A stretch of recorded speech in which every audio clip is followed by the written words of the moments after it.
Meu nome é João Paulo Brauni Guerra, eu sou advogado associado do PG Law e este é o PG On Air.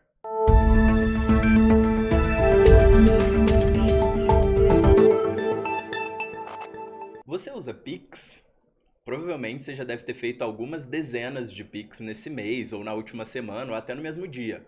O Pix em 2022 se tornou o meio de pagamento mais utilizado pelos brasileiros, com 24 bilhões de operações, superando as transações em dinheiro físico. E aí a gente pensa, o que é o Pix? De onde surgiu o Pix?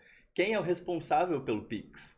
E eu já adianto que é o Banco Central, o regulador por trás do Pix, e é sobre ele, sobre o Pix, sobre o Banco Central, que a gente vai conversar um pouco hoje. Hoje, para falar um pouco sobre o Pix, nós estamos aqui com o Carlos Portugal Gouveia, professor da USP, sócio fundador do PG Law, e a gente vai discutir um pouco sobre esse sistema de pagamentos. O Pix é um sistema de pagamentos instantâneo do Banco Central, funciona 24 horas por dia, 7 dias por semana, o ano todo, 365 dias no ano, e foi instituído pelo Banco Central do Brasil, responsável pelo arranjo de pagamento, que é nosso regulador sobre matéria de sistema financeiro e algumas outras. E a gente vai conversar um pouco sobre a origem do Pix e como se relaciona o Banco Central com esse sistema de pagamento que em tão pouco tempo fez tanto sucesso e virou, a gente já pode dizer, um queridinho dos brasileiros. Então, Carlos, muito obrigado por vir aqui conversar um pouco sobre o Pix conosco hoje. A ideia vai ser falar um pouco do sistema de pagamentos e, sobretudo, focar num artigo recente que o professor Carlos escreveu junto com o professor Ricardo, professor da UNB, sobre a relação do Banco Central com o Pix. Mas antes a gente fala um pouco sobre o que é, né, o Pix. A gente já falou que é esse sistema de pagamentos instantâneo e o Pix a gente já vem discutindo em outros episódios do PG On Air, você pode acessar na nossa página, já falamos um pouco a respeito. Ele é um processo. E aí é interessante pensar como que foi esse processo, né, Carlos? E como que chegou o Pix até a gente. Não foi de um dia para o outro, né? E aí, como que você acha que, como você entende que o Pix veio assim pra gente e a gente hoje se tornou tão popular entre os brasileiros? É um fenômeno mesmo. Vou tentar explicar aqui um pouquinho. Me sinto aqui até um pouco numa situação difícil, porque eu acho que você é um dos maiores pesquisadores do tema aqui no Quem país. Então, dera. se eu falar alguma besteira, você me corrige, né?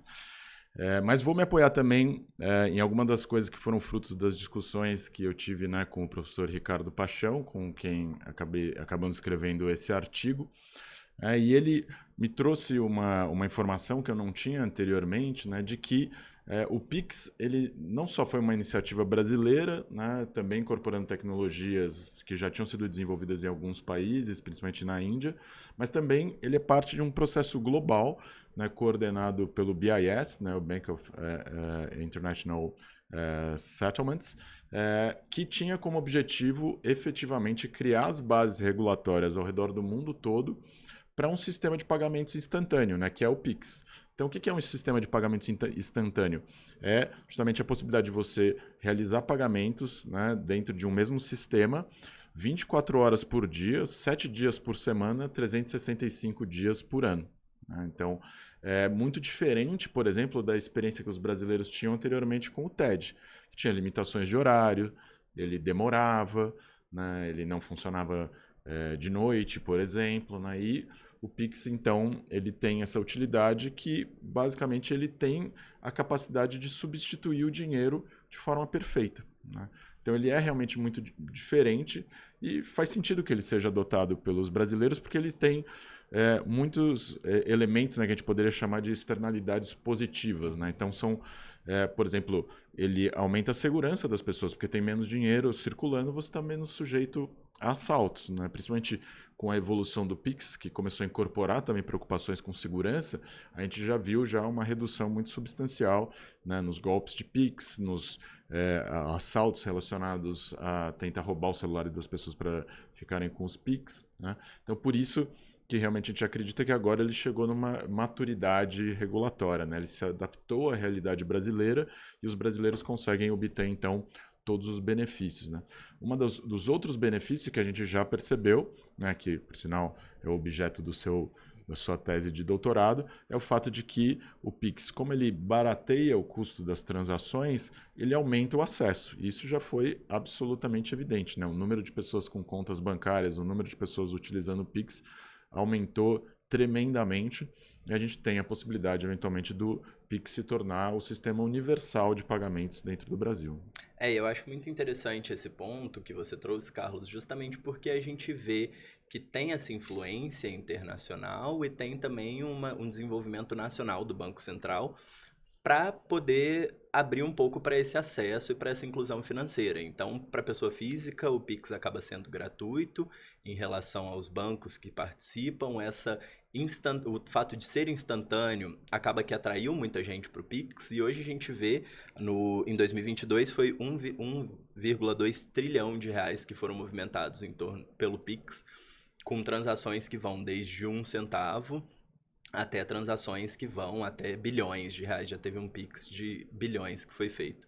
E é engraçado ver como que a população adotou o Pix e, além de ter se tornado o meio oficial, né, superou o dinheiro como meio de pagamento oficial da população, foi um meio que, de certa forma, teve até uma adoção carinhosa pela população, que usa o Pix como meme, usa o Pix como para mandar mensagem um para o outro, enfim.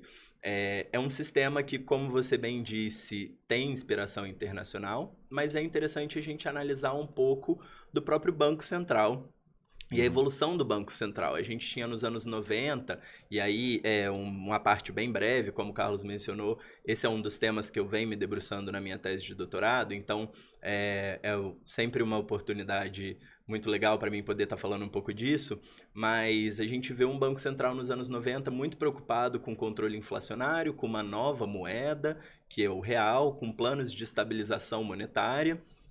E a gente vê que ao longo dos anos existe uma evolução do Banco Central nesse sentido. A gente vê que tem o sistema de transferência de reservas, o STR, a criação do TED, como o Carlos disse, que já foi uma infraestrutura que serviu de base para o Pix, considerando sobretudo que as transações elas não eram instantâneas, mas era um sistema bem robusto de transação. Podia ter suas demoras, né, de 48 horas, e aí o Pix veio para corrigir, e a gente tem, por volta da década de 10, em 2012, a criação da lei, a promulgação da lei 2865, que é justamente a legislação de meios de pagamento, e a gente tem, enfim, já falamos disso em outros episódios do PG On Air, podemos fazer um episódio até específico sobre isso, mas a quebra do duopólio das maquininhas de cartão, e como que o sistema de pagamentos no Brasil se tornou algo mais eficiente, sobretudo no mercado, e surge, sob a liderança do Banco Central, a figura do Pix, que, como você falou muito bem, é um sistema de pagamentos instantâneo que teve inspirações no mundo todo, no modelo indiano, num modelo em desenvolvimento mexicano, que acabou que não deu tão certo, no modelo inglês, que não teve tanta adesão igual a gente teve no Brasil, tornando o Brasil um caso de relevância mundial, né? O Pix brasileiro é sem dúvida um caso de relevância mundial. E aí a gente tem essa figura do Banco Central, que a gente mencionou, que ajudou a instituir o arranjo de pagamento em um processo de diálogo constante com o mercado, com as instituições financeiras. E a gente vê ultimamente, aí já entrando um pouco na seara do trabalho que você escreveu com o professor Ricardo Paixão, dessa figura do Banco Central, né?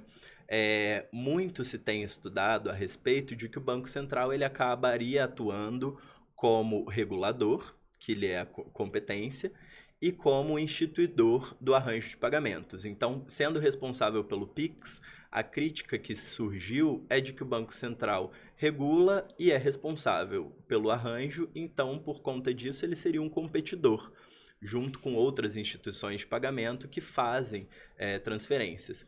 E aí é o que eu gostaria de perguntar e, desculpe, entrar um pouco na seara do artigo que vocês escreveram, que é: o Banco Central é competidor? Ele está competindo com alguém, com alguma instituição de pagamento? Ou essa visão ela não leva em consideração certos aspectos do desenvolvimento institucional do Pix? Eu acho que ela é simplesmente tecnicamente equivocada, né? Se a gente for analisar, primeiro na teoria da inovação, né, que foi desenvolvida originalmente por Schumpeter, ele admitia claramente que as instituições públicas elas têm um papel, né, no processo de inovação, né? Esse papel pode estar, por exemplo, dentro do financiamento de pesquisa nas universidades ou também na própria mudança da regulação, né?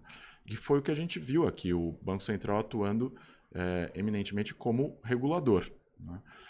E como que ele fez essa atuação? Ele criou um padrão regulatório, né, de interconexão, interoperabilidade entre as instituições financeiras que ele regulava, né? Seguindo também os padrões estabelecidos pelo BIS e se beneficiando de boas experiências ocorridas no exterior, como, por exemplo, a experiência indiana, né, que era justamente a ideia de criar um sistema completamente aberto em que todas as instituições financeiras pudessem eventualmente participar, né? O fato do Banco Central ter criado uma marca, e uma marca que as pessoas gostaram, não significa que aquilo é um produto, né? Ou que o Banco Central está prestando um serviço à população, que é a função dos empreendedores na teoria da inovação.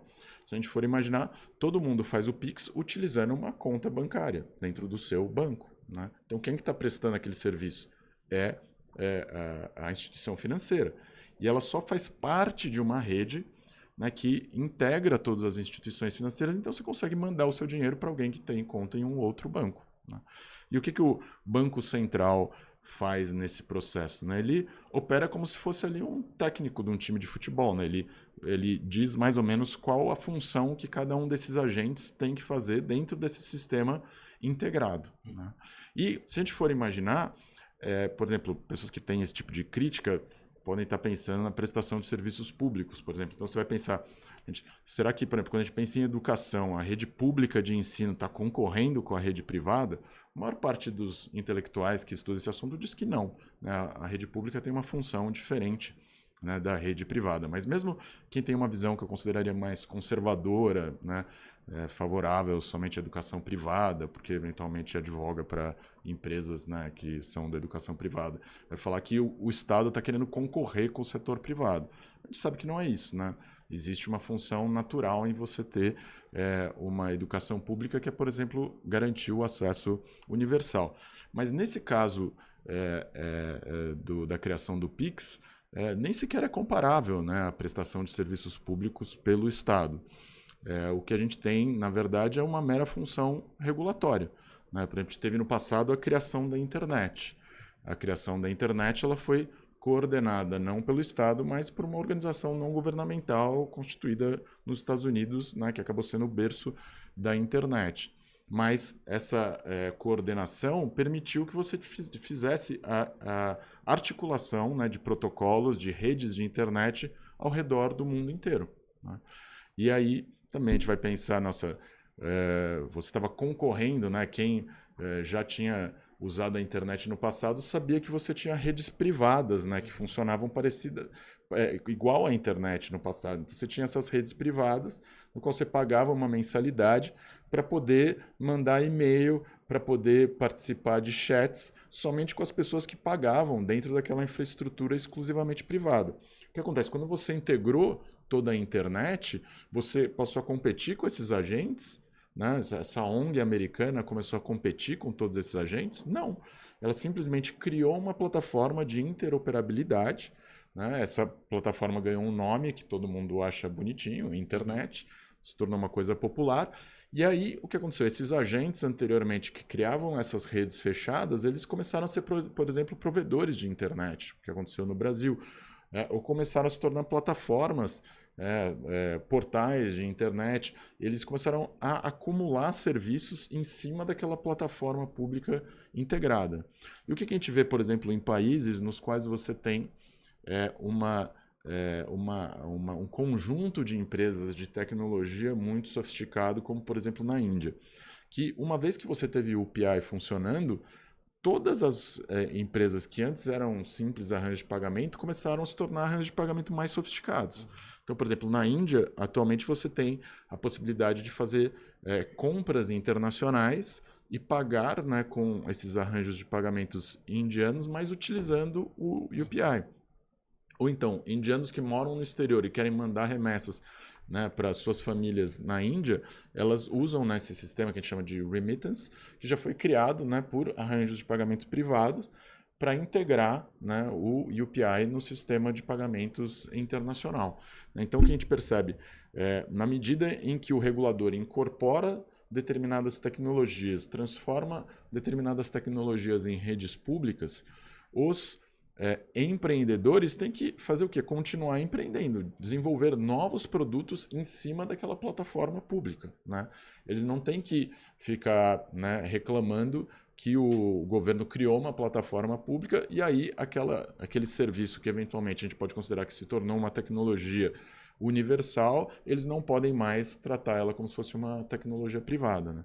É o processo de inovação que o regulador tem que cumprir o seu papel, que é estar sempre buscando a universalização de determinadas tecnologias. E o próprio Banco Central, ele já desde o início partiu do pressuposto de que seria integrado, né, o sistema, de que outras pessoas também utilizariam, de que o Pix não seria uma coisa estanque, monopolista, que outras alternativas poderiam surgir. E eu acho interessante quando você trouxe esse exemplo da internet, justamente porque a gente tem talvez não tanto no Brasil, mas esse desenvolvimento parecido ao redor do mundo, que alguns setores privados começaram a fazer essas transferências, né, de valores. Então a gente tem empresas que são dominantes na Europa, nos Estados Unidos, e por conta disso não tem um desenvolvimento de um sistema tão próximo ao regulador como é o nosso caso. E que, por ser considerado uma matéria de extrema importância, considerando que a gente está mexendo com a poupança popular, não é algo que pode passar à margem da regulação. E aí a gente acaba vendo que são apenas formas diferentes de se lidar com o mesmo avanço tecnológico. Enquanto lá você tem empresas privadas que desenvolveram esses sistemas de transferência, aqui essas empresas, em consonância com o Banco Central, acabaram desenvolvendo esse sistema de interoperabilidade que você comentou que originou o Pix. E aí a gente tem esse diálogo entre o Banco Central e o mercado que continua até hoje, né? A gente vê que, como você bem falou, o Pix acabou se tornando uma marca e essa marca ganha cada vez mais novas adesões, então a gente já se fala de Pix saque, Pix transferência, já pensam num Pix vinculado a algum tipo de empréstimo e acaba que no fim, é uma constelação de operações envolvendo o mercado, envolvendo o regulador, que acabam sendo acopladas e colocadas nesse pacotinho do Pix, que foi uma marca que deu muito sucesso, que fez muito sucesso, então por que não continuar utilizando, né? Uhum. E aí, em relação a números, a gente tem esse número expressivo, a tendência é usar cada vez mais, e a gente pensa nesse histórico do Pix como um surgimento recente, e a gente vê que também o Pix não surge como uma competição necessariamente, mas como um resultado de tudo que estava acontecendo. Então a gente tem um sistema semelhante que poderia ser lançado no Brasil pelo próprio WhatsApp, o WhatsApp Pay, que serviria como sistema de pagamentos, e a gente teve um contato com o Banco Central, o WhatsApp que seria lançado bem na véspera do Pix, né, bem próximo. A gente teve esse contato com o Banco Central justamente para tentar harmonizar os sistemas de pagamentos brasileiros.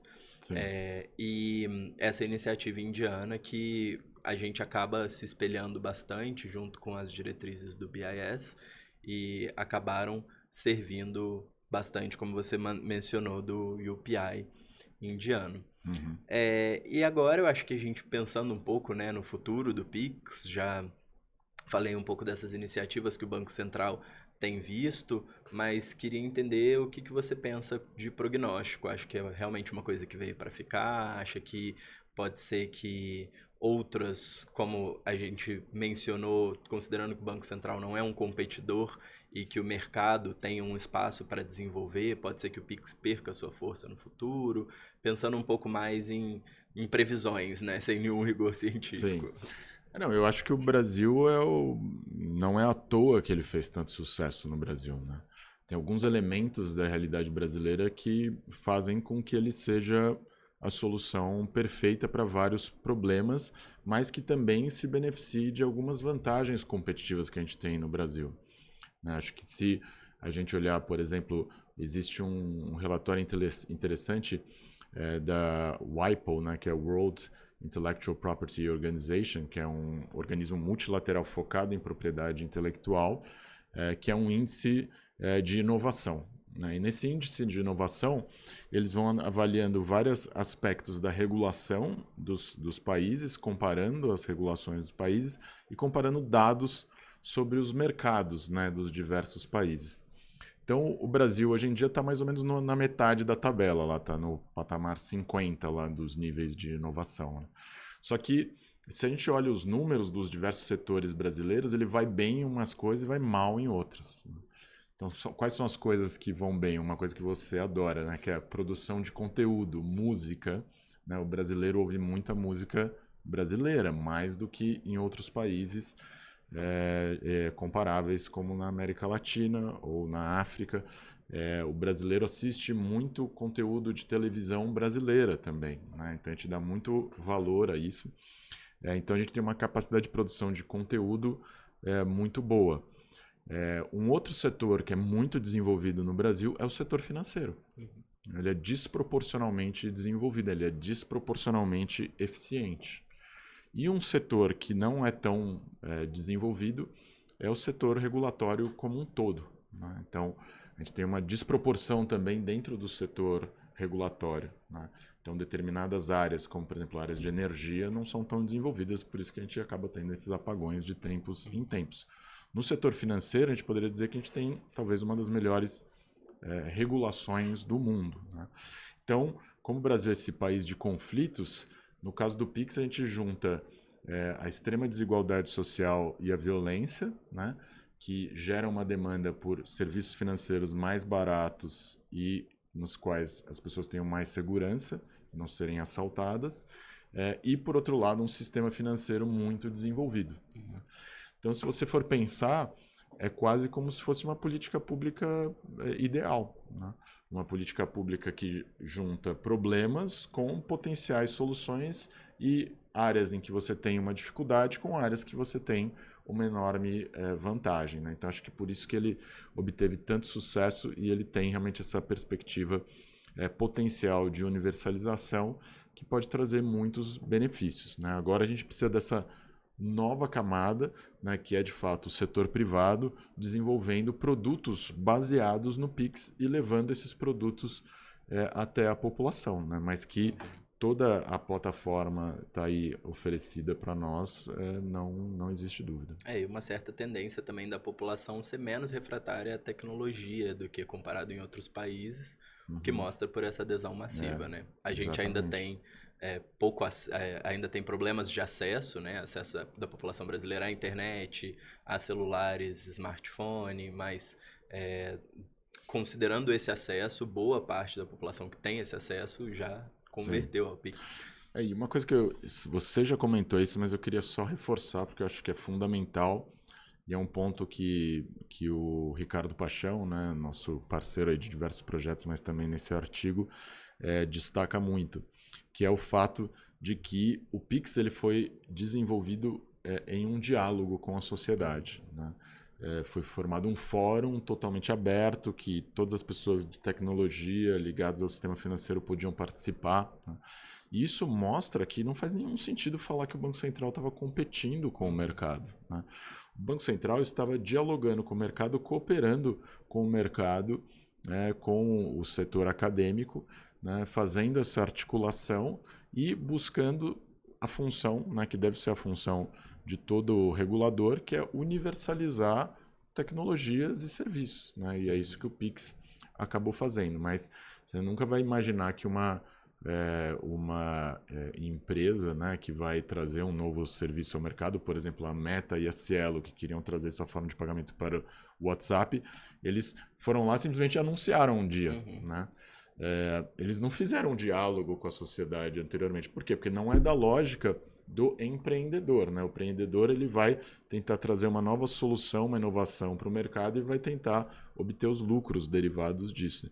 No caso em particular da Meta e da Cielo, eles sofreram, na verdade, um stop order, né, na prática do Banco Central, mas também do CAD, e que tinha como objetivo, na verdade, evitar que, eventualmente, eles utilizassem uma posição dominante, né, nas mensagerias instantâneas, né, por meio do WhatsApp, para, eventualmente, tentar também ter uma posição dominante dentro do sistema de arranjo de pagamentos brasileiro. Né? Então, na prática, eles estavam, talvez, tentando competir, né, com outros agentes do mercado, mas de uma forma que o CADE, naquele momento, indicou que existiria risco de você ter uma violação a uma outra forma de regulação, né, que é a proteção da concorrência. Né? E eu, particularmente, acho que eles agiram de uma forma absolutamente correta e só viraram para esse agente do mercado e falaram, olha, espera um pouquinho, assim, não foi isso que estava na carta. Não, eu estou fazendo uma interpretação lúdica aqui.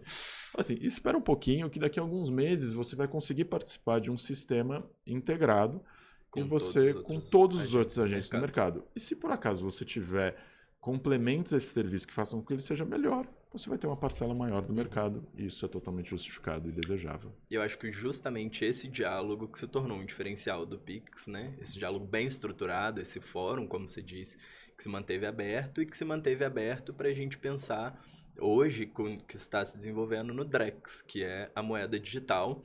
Mas isso fica papo para outro episódio. Na verdade, já foi papo de outros episódios. A gente tem no nosso PG On Air o histórico. Os ouvintes podem procurar como Real Digital. À época ainda não tinha o nome Drex, mas a gente já explicou um pouco desse histórico. Fala também um pouco de Pix, e aí acho que lá dá para entender bem como esse diálogo foi formado, inclusive com o regulador, que muitas vezes aparece nos nossos episódios, com agentes do mercado, e essa costura que deu tão certo.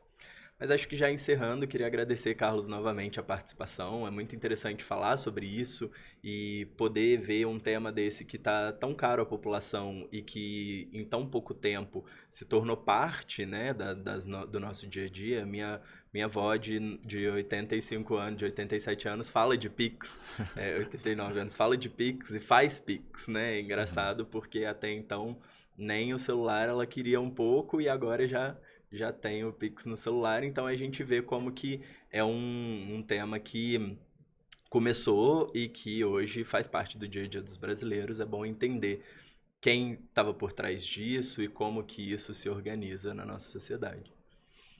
Obrigado, João. Queria agradecer, né, essa conversa. Eu sempre aprendo muito nas nossas conversas. Queria também agradecer ao Ricardo Paixão, que não pôde estar aqui com a gente hoje, mas me ajudou a escrever esse artigo, né, sobre o Pix e se o Banco Central estava ou não concorrendo com o mercado.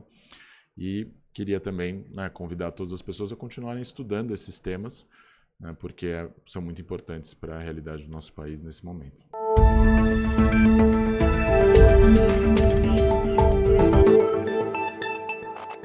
Se vocês gostaram desse episódio, como já dito, nós temos outros episódios sobre Pix, sobre Drex e sobre inovações financeiras no nosso podcast no PG On Air.